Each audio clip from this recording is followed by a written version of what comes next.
ایک قیامت تھی جو مجھ پر ٹوٹی تھی۔ یہ کیسا سچ تھا جس نے میرا سکھ چین برباد کر کے رکھ دیا تھا۔ وہ میرا محرم تھا، میرا شوہر، جس سے میں نے محبت کی شادی کی تھی۔ نکاح کا بندھن تو ایک اٹوٹ بندھن ہوتا ہے، کیسے یوں ٹوٹ سکتا ہے؟ میں نہیں مانتی ایسی بات کو۔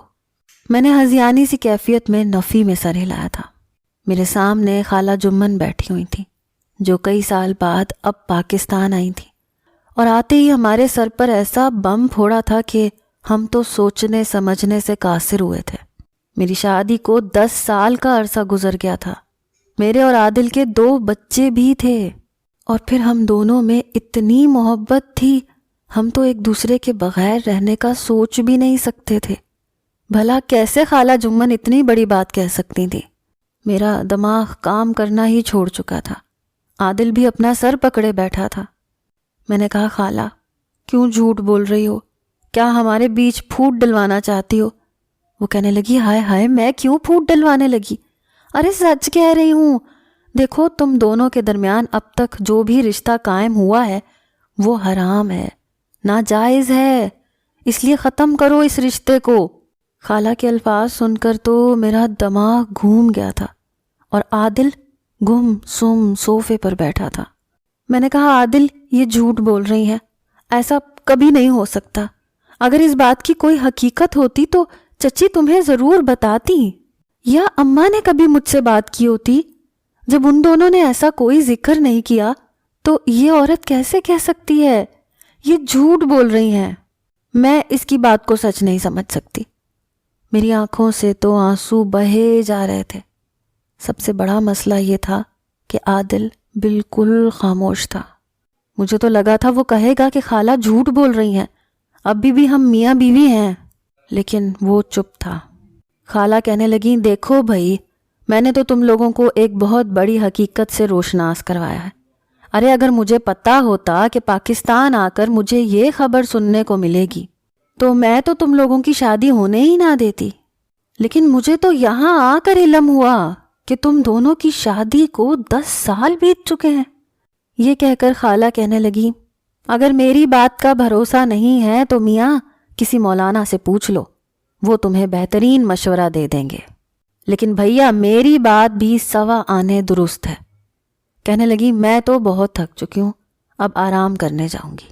یہ کہہ کر وہ اٹھ گئیں اور گیسٹ روم کی طرف بڑھنے لگی۔ گیسٹ روم کے دروازے پر رک کر پلٹ کر ہم دونوں کو دیکھا۔ کہنے لگی، دیکھو میاں، اب یہ نہ ہو کہ میں کمرے میں جاؤں اور تم دونوں بھی ایک ہی کمرے میں گھس جاؤ۔ بھائی یہ سب حرام ہے، حرام۔ سوچ سمجھ لو کہ تم دونوں کو کیا کرنا ہے۔ یہ کہہ کر خالہ تو اپنے کمرے میں چلی گئی۔ عادل اپنا سر پکڑے بیٹھا تھا۔ میں روتے ہوئے جیسے ہی عادل کے پاس بیٹھی، وہ پھدک کے پیچھے ہٹا تھا۔ ایسا کبھی نہیں ہوا تھا۔ ایسا نہیں تھا کہ ہم پر پہلے مشکلات نہیں آئی تھیں۔ ہم نے بہت سارے زندگی کے اتار چڑھاؤ دیکھے تھے، لیکن مل کر اس کا مقابلہ کیا تھا، ایک دوسرے کا ساتھ دیا تھا۔ جب بھی میں پریشان ہوتی تھی تو عادل کے کندھے پر سر رکھ دیتی تھی، کہتی تھی، عادل اب کیا ہوگا؟ یہ ان دنوں کی بات ہے جب عادل کی نوکری چھوٹ گئی تھی۔ میں بے حد پریشان تھی، بچے چھوٹے چھوٹے تھے، اخراجات ختم ہونے کا نام نہیں لیتے تھے، اور ایسے وقت میں عادل کی جاب کا چھوٹ جانا ہمارے لیے ایک مشکل ترین وقت تھا۔ لیکن جب میں پریشان ہو کر عادل کے کندھے پر سر رکھ کر کہتی تو وہ کہتا، میں ہوں نا، تم کیوں پریشان ہو رہی ہو؟ وہ اپنے ہاتھ پھیلا کر مجھے اپنے پہلو سے لگا لیتا، میرے ماتھے کا بوسہ لیتا۔ مجھے لگتا جیسے ساری پریشانی ختم ہو چکی ہے۔ میری آنکھوں میں آنسو دیکھ کر کہتا تھا، میرے لیے سب سے مشکل تمہاری آنکھوں میں آنسو دیکھنا ہے، بس اس سے زیادہ کوئی چیز میرے لیے مشکل نہیں ہے۔ اگر تم یہ آنسو بہانا بند کر دو تو میں ہر مسئلے کا حل نکال لوں گا۔ اور ایسا ہی ہوتا تھا۔ 2-4 دن کی تگ و دو کے بعد عادل مجھے یہی خوشخبری سناتا تھا کہ نوکری مل گئی ہے، فلاں مسئلہ ہے وہ حل ہو گیا ہے، تو میں اس کے کندھے پر سر رکھنے کی عادی سی ہو گئی تھی۔ 10 سال کا عرصہ کم نہیں ہوتا۔ مشکل میں وہ مجھے ساتھ لگا کر تسلی دیتا تھا، لیکن اس بار وہ مجھ سے یوں پیچھے ہٹا جیسے میں کوئی غیر ہوں۔ میں نے کہا عادل، میں نے بڑی حیرت اور تعجب کا اظہار کیا تھا۔ وہ کہنے لگا مجھ سے دور رہو۔ آنکھیں اس کی بھی سرخ تھیں، جیسے کسی کرب سے گزر رہا ہو۔ یہ سن کر تو میرا دل دھاڑے مار کر رونے لگا۔ میں نے کہا یہ کیا کہہ رہے ہو؟ کیا تمہیں بھی خالہ کی جھوٹی بات پر یقین ہے؟ کس نے دیکھا ہے؟ کون گواہی دیتا ہے؟ نہ تمہاری ماں زندہ ہے، نہ میری ماں زندہ ہے۔ کوئی نہیں جانتا کہ ایسا ہوا تھا کہ نہیں ہوا تھا۔ وہ کہنے لگا خالہ جانتی ہیں، وہ گواہی دے رہی ہیں، قسمیں اٹھا رہی ہیں، اتنی بڑی بات جھوٹ تو نہیں کہہ سکتی۔ عادل کی بات سن کر میں پھوٹ پھوٹ کر رونے لگی۔ میں نے کہا میں نہیں مانتی اس بات کو، یہ ایک عورت کی گواہی قابل قبول نہیں ہوتی۔ خدا کے لیے عادل، میں بے حد پریشان ہوں، اس وقت مجھے تمہاری ضرورت ہے۔ تم جانتے ہو نا، جب بھی میں کسی مشکل میں ہوتی ہوں تمہارے کندھے پر سر رکھ کر مجھے لگتا ہے وہ مسئلہ حل ہو گیا۔ تم نے کبھی میرے ساتھ ایسا سلوک نہیں کیا۔ ابھی بھی مجھے تمہارے ساتھ کی ضرورت ہے، مجھے یوں مت دھتکارو۔ یہ کہہ کر میں روئے جا رہی تھی۔ آنکھیں عادل کی بھی نم تھی۔ کہنے لگا نہیں، پہلے مجھے علم نہیں تھا، ہمارا رشتہ دوسری نوعیت کا تھا، لیکن جو کچھ میں نے خالہ کے منہ سے سنا ہے، تمہیں شاید اندازہ نہیں کہ میں کس اذیت سے گزر رہا ہوں، کس تکلیف سے دوچار ہوں میں۔ ایسے میں خدا کے لیے میرے قریب آ کر مجھے مزید کسی آزمائش میں مت ڈالو۔ یہ کہہ کر وہ ہمارے گھر کے تیسرے کمرے میں چلا گیا، جو کہ ہم نے خالی چھوڑ رکھا تھا۔ کبھی کبھی ہم دونوں میاں بیوی اگر کسی بات پر لڑائی جھگڑا کرتے تو میں نخرے دکھاتے ہوئے، عادل سے ناراضگی کا اظہار کرتے ہوئے اس کمرے میں سو جاتی تھی کہ تمہیں تو میری قدر ہی نہیں ہے، اچھا ہے کہ میں اکیلی سو جاؤں۔ لیکن عادل مجھے فوراً سے منا کر واپس لے آتا تھا۔ کہتا تھا ناراضگی کے بعد اگر میاں بیوی میں اتفاق ہو جائے تو پچھلے سارے گناہ معاف ہو جاتے ہیں۔ ہماری زندگی بہت ہنسی خوشی گزر رہی تھی، لیکن لگتا تھا جیسے کسی کی بری نظر لگ گئی ہو۔ کسی کی کہاں، مجھے یقین تھا کہ اس خالہ جمن کی ہی نظر لگی ہوگی۔ مجھے یاد آنے لگا، اماں کہتی تھی کہ خالہ جمن عادل پر بڑی نظر رکھتی ہیں، اس کی خواہش تھی کہ اس کی بیٹی کی شادی عادل سے ہو جائے۔ شاید خالہ جمن اسی کا بدلہ لے رہی ہیں۔ جان بوجھ کر اس نے ایسی بات کو سامنے رکھا کہ عادل کا دل میری طرف سے کھٹا ہو جائے۔ میں پوری رات اپنے کمرے میں نہیں جا پائی۔ اپنے بچوں کو تو میں کب کا سلا چکی تھی، وہ سو رہے تھے۔ میرا ایک بیٹا اور ایک بیٹی تھے، دونوں ہی اسکول جاتے تھے۔ میری تو جیسے ہر کام سے توجہ اٹھ گئی، مجھے کچھ بھی اچھا نہیں لگ رہا تھا۔ اگلے روز صبح ہی صبح خالہ اپنے کمرے سے باہر آئیں، مجھے لاؤنج کے صوفے پر لیٹا دیکھ کر میرے پاس بیٹھ گئیں۔ خالہ کو دیکھ کر میرے ماتھے پر تیوری چڑھی تھی۔ پاس بیٹھ گئیں، کہنے لگیں دیکھو میں تمہاری دشمن نہیں ہوں، لیکن بھیا جو سچ ہے وہ ہے۔ مجھے یہ تو خبر ملی تھی سعودیہ میں کہ تمہاری بھی شادی ہو گئی ہے اور عادل کی بھی، لیکن یہ نہیں معلوم تھا کہ تم دونوں کی شادی ایک دوسرے سے ہوئی ہے۔ میں نے کہا کہ میں مانتی ہی نہیں کہ آپ کی بات سچی ہے۔ اگر ایسا کچھ ہوتا تو میری اماں مجھے ضرور بتاتی، یا عادل کی والدہ نے اسے کچھ ایسی بات بتائی ہوتی، لیکن ہماری والدہ نے ایسا کچھ نہیں کہا۔ میری بات سن کر وہ کہنے لگیں کہ اگر تمہاری ماؤں نے تم لوگوں کو یہ بات نہیں بتائی تو بہت غلط کیا۔ ارے میں اس بات کی گواہ ہوں۔ میں نے کہا میں آپ کی گواہی کو نہیں مانتی۔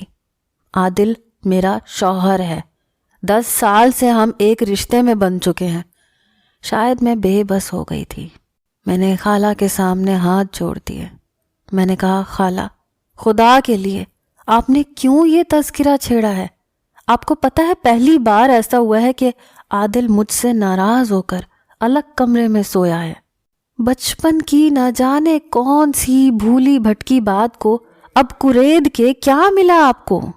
آپ نے میری اور میرے شوہر کی زندگی میں آگ لگا کے رکھ دی۔ یہ سننا تھا کہ خالہ اپنے کانوں کو ہاتھ لگانے لگی، کہنے لگی توبہ توبہ استغفر اللہ، کیسی بات کر رہی ہو تم؟ ارے یہ کوئی چھوٹی بات تھوڑی ہے، تم اس کی رضائی بہن لگتی ہو، اس بات کی میں ہوں گواہ۔ خالہ نے تو میرے جڑے ہوئے ہاتھوں کا بھی پاس نہیں رکھا۔ میں نے کہا میں کچھ نہیں جانتی کہ بچپن میں ہماری ماؤں نے آپس میں کیا کیا تھا کیا نہیں کیا تھا، لیکن اب میں عادل کی بیوی ہوں اور یہی ہمارے رشتے کی حقیقت ہے۔ اس وقت عادل بھی اٹھ کر کمرے سے باہر آ گیا۔ اس کی آنکھوں سے لگ رہا تھا کہ وہ بھی رات بھر نہیں سویا۔ نیند کیسے آ سکتی تھی اسے؟ ہمیں ایک دوسرے کی عادت ہو چکی تھی۔ عادل کو دیکھ کر خالہ کہنے لگی، میں تو کہتی ہوں میاں کسی مفتی صاحب سے مشورہ لے لو، کیونکہ تمہاری بیوی کو تو تم دونوں کے رشتے کی نزاکت کا کوئی احساس ہی نہیں ہے۔ ارے یہ گناہ ہے، گناہ۔ جب تک تم لوگوں کو علم نہ تھا تب تک بات اور تھی، لیکن اب بات اور ہے۔ یہ کہنے کے بعد خالہ کچن میں چلی گئی اور اپنے لیے ناشتہ بنانے لگی۔ میں عادل کے پاس آ گئی، اس سے ناشتے کے لیے پوچھنے لگی، لیکن وہ مجھ سے دامن چھڑا کر چلا گیا۔ میری والدہ اور میری چچی دونوں بہنیں تھیں۔ خالہ جمن ان کی دور کی کزن تھی۔ میری والدہ اور میری خالہ کی شادی 2 بھائیوں سے ہوئی تھی، اسی لیے عادل سے میرا رشتہ ننیال سے بھی تھا اور ددیال سے بھی۔ سارا بچپن ہمارا ساتھ گزرا تھا۔ میری والدہ اور خالہ کی شادی بھی ایک ہی دن ہوئی تھی، اسی لیے میں عادل سے بس 2 ماہ چھوٹی تھی۔ مجھ سے چھوٹا ایک بھائی تھا، لیکن عادل چچی کا اکلوتا بیٹا تھا۔ ہم چونکہ ہم عمر تھے اسی لیے ایک ہی اسکول میں ایک ہی کلاس میں پڑھتے تھے۔ دن کا بہت بڑا حصہ ہمارا ایک ساتھ گزرتا تھا۔ شاید مجھے عادل کی عادت سی ہو گئی تھی، اس لیے اپنی محبت کا اظہار میں نے عادل سے کیا تھا۔ اس دن تو عادل کو میری یہ بات بہت بری لگی تھی۔ کہنے لگا، میں تمہارے بارے میں ایسا نہیں سوچتا۔ امی شروع سے یہی کہتی آئی ہیں کہ سمیرہ تمہاری بہن ہے۔ میں نے کہا وہ ایسے ہی کہتی ہوں گی، میری امی بھی مجھے یہی کہتی تھی کہ عادل بھی قاسم کی طرح تمہارا بھائی ہے، لیکن ہم تو جانتے ہیں کہ ہم کزن ہیں۔ پھر عادل کی سوچ بدلنے لگی، ہمارے بیچ اب باتیں بھی بدلنے لگی، سوچیں بھی۔ مجھے عادل کی ہر پسند ناپسند معلوم تھی، وہ میری عادات سے واقف تھا۔ جب عادل کی نوکری لگ گئی تو کہنے لگا کہ اب وہ چچی سے میرے رشتے کے لیے بات کرے گا، لیکن اس سے پہلے ہی چچا چچی اور میرے والدین نے عمرے پر جانے کا اعلان کر دیا۔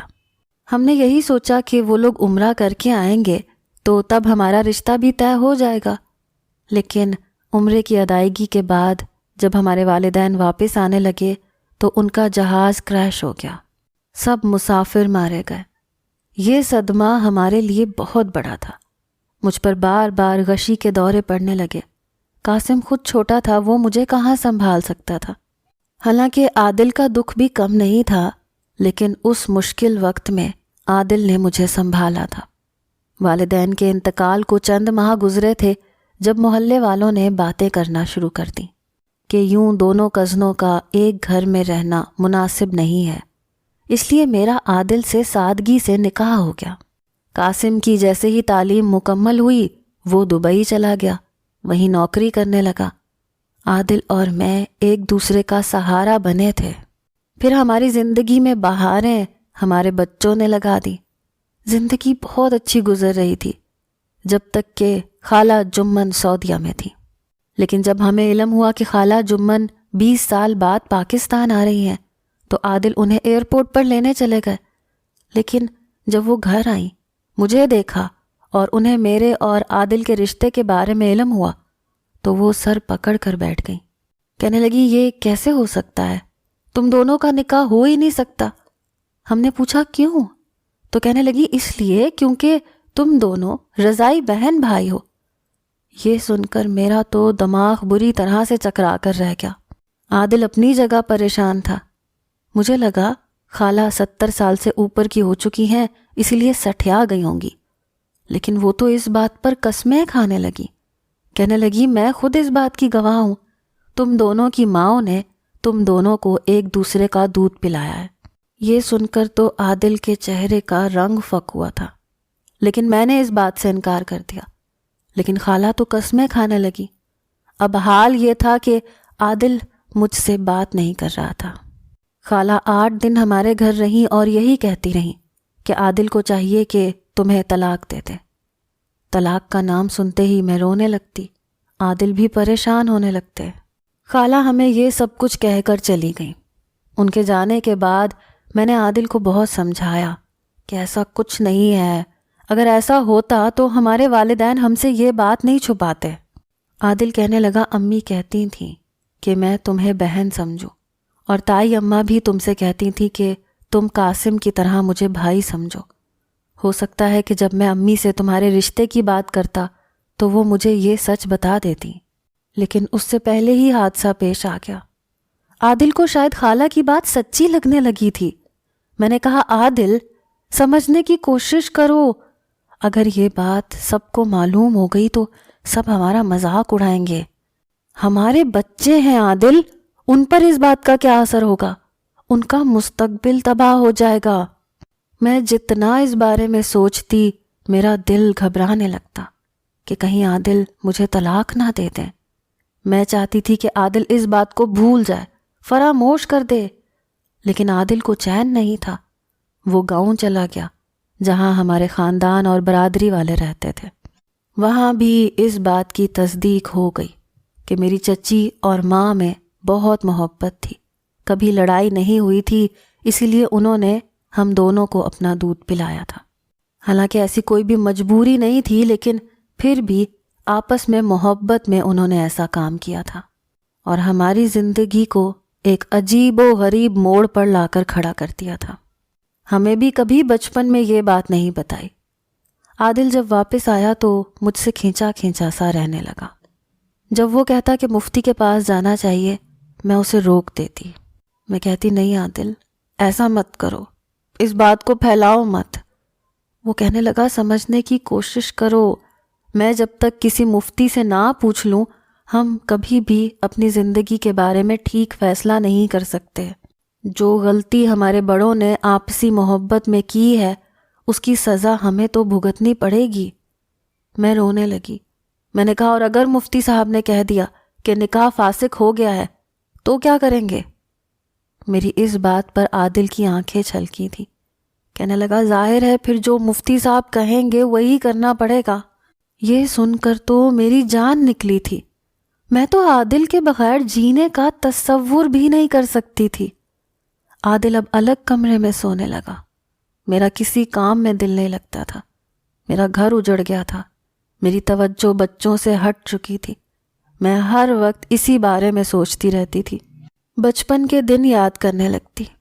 آج تک میری ماں میں اور میری چچی میں کبھی لڑائی نہیں ہوئی تھی۔ وہ دونوں ہم سے ایسے پیار کرتی تھیں کہ یہ سمجھنا مشکل ہو جاتا کہ ہماری سگی ماں کون ہے۔ یہاں تک تو بات سمجھ آتی تھی، لیکن جو کچھ انہوں نے ہمارے ساتھ کیا وہ بہت بڑا ظلم تھا۔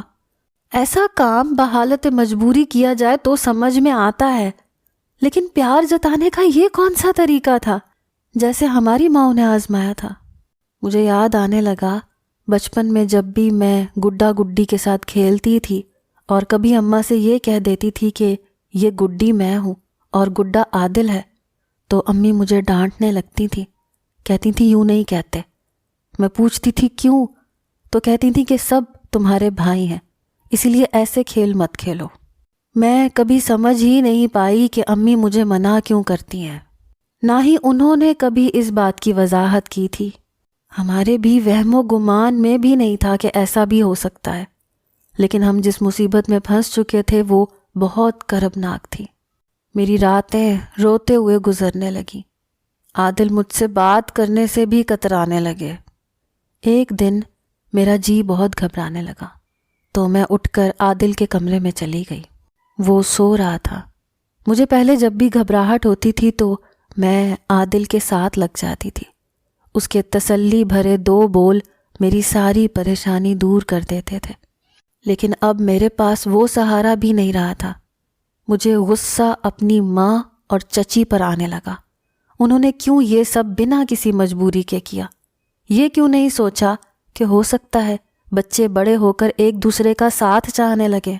پھر ہمیں کیوں نہیں صاف بات بتائی؟ بچپن سے کہہ دیا ہوتا کہ تم دونوں رضائی بہن بھائی ہو، تاکہ ہم اپنے جذبوں کو یہ رنگ نہ دیتے۔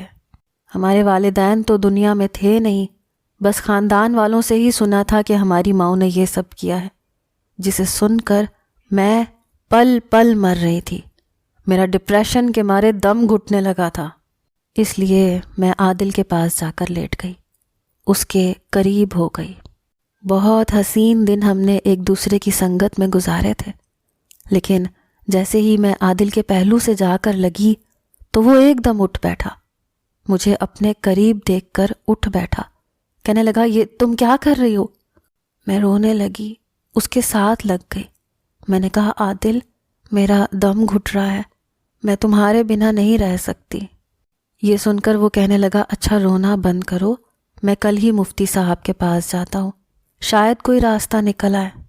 اگلے روز جب عادل مفتی صاحب کے پاس گئے اور انہیں ساری صورتحال سے آگاہ کیا تو انہوں نے جو کہا اس نے ہمارے پاؤں تلے سے زمین نکال کے رکھ دی۔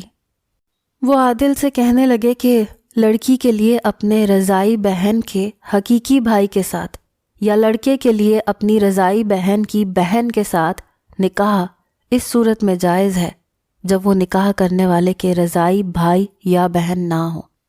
مثلاً اگر زید کی بہن نے بکر کی ماں کا دودھ پیا ہے تو زید کی بہن بکر کی ماں کی تمام اولاد پر حرام ہو گئی، یعنی زید کی بہن کا بکر اور اس کے تمام سگے اور ماں شریک بھائیوں سے رضاعت کا رشتہ ثابت ہو گیا اور اب ان سے نکاح حرام ہے۔ لیکن زید کا بکر اور اس کی بہنوں سے کوئی رشتہ نہیں، اسی لیے زید کا بکر کی کسی بھی بہن سے نکاح کرنا جائز ہے۔ نیز بکر اور اس کے بہن بھائیوں کے لیے زید کی بہن کے علاوہ دیگر بہن بھائیوں سے نکاح کرنا جائز ہوگا، بشرط یہ کہ ان میں سے کسی نے بکر کی ماں کا دودھ نہ پیا ہو۔ اسی طرح زید کا نکاح خنسا سے ایسی حالت میں ہوا کہ حرمت رضاعت کا علم نہیں تھا، لہٰذا یہ نکاح فاسد ہوا۔ جو لڑکا خنسا کے بطن سے پیدا ہوا ہے وہ صحیح النسب ہے۔ اب چونکہ رضاعت کا علم ہو چکا ہے، اس لیے زید پر ضروری ہے کہ زبان سے کہہ دے کہ میں نے خنسا سے تعلق زوجیت ختم کر دیا، پھر عدت گزار کر خنسا دوسری جگہ نکاح کر لے، اس کا زید کے ساتھ رہنا جائز نہیں۔ واضح رہے کہ رضاعت کے ثبوت کے لیے ضروری ہے کہ زید کی والدہ نے مدت رضاعت یعنی 2 سال کے اندر خنسا کو دودھ پلایا ہو۔ یہ سن کر جب عادل گھر آیا اور مجھے یہ ساری حقیقت بتائی کہ اب سوال ہی پیدا نہیں ہوتا کہ عادل یہ رشتہ رکھتا، اس لیے عادل کچھ دن تو چپ چپ رہا۔ ایک دن مجھ سے کہنے لگا کہ وہ بیرون ملک جا رہا ہے۔ یہ سن کر میں رونے لگی۔ وہ کہنے لگا یہی حل مجھے ٹھیک لگ رہا ہے، میں تمہیں خرچہ بھیجتا رہوں گا، تم فکر مت کرنا۔ میں نے کہا میں تمہارے بغیر کیسے زندگی گزاروں گی؟ میری بات سن کر وہ کہنے لگا کہ ہم گناہ کی زندگی جی کر کبھی بھی سکون نہیں پا سکتے، اس لیے وہ جانے سے پہلے مجھے طلاق نامہ دے کر گیا تھا۔ میں نے اور عادل نے ساری زندگی یوں ہی گزار دی، بچے جوان ہو گئے ہیں، بس وہ بچوں کی شادی کرنے کے لیے ہی یہاں آیا تھا، پھر واپس لوٹ گیا۔ ہم لوگ یہی سوچتے تھے کہ آخر ہماری ماؤں نے یہ قدم اٹھایا تو اٹھایا کیوں اور ہمیں کیوں انجان رکھا؟